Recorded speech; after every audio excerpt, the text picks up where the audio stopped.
আচ্ছা অনেকগুলো ছবি তুলেছি, এবার তোর ছবি তুলেছি। আরে না না না, আমি ছবি তুলবো না। আরে তোল তো। আচ্ছা আচ্ছা আচ্ছা, তোল। আচ্ছা একটু কোমরে হাত দিয়ে এরকম করে ছবি তুললাম একটু। হ্যাঁ, কোমরে?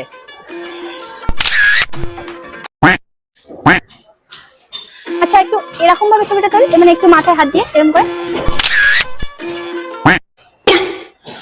এই হাতগুলোকে এবার এরকম ভাবে পুরো এই যে রাখবি, হ্যাঁ। আর এখান থেকে সরাবি না। আচ্ছা আচ্ছা আচ্ছা।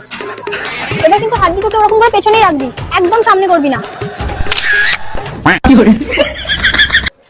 আর দিদি, এর কি হয়েছে? হাত দুটো পিছনে করে কেন? আরে বলবেন না, যতবার হাতটাকে পেছনে করতে বলছি ঠিক ছবি তোলার সময় সামনে করবি। তুমি কি এক বস্তা টাকাকে ভালোবাসো নাকি তোমার মা বাবাকে? যদি মা বাবাকে হয়ে থাকে তাহলে ভিডিওতে লাইক দিয়ে চ্যানেলটা সাবস্ক্রাইব করে দাও। লাইক সাবস্ক্রাইব না করলে বুঝবো তুমি তোমার বাবাকে ভালোবাসো না। আর এক নাকি দুই সেটা কমেন্টে বলে একটু যাও। ধরুন তো।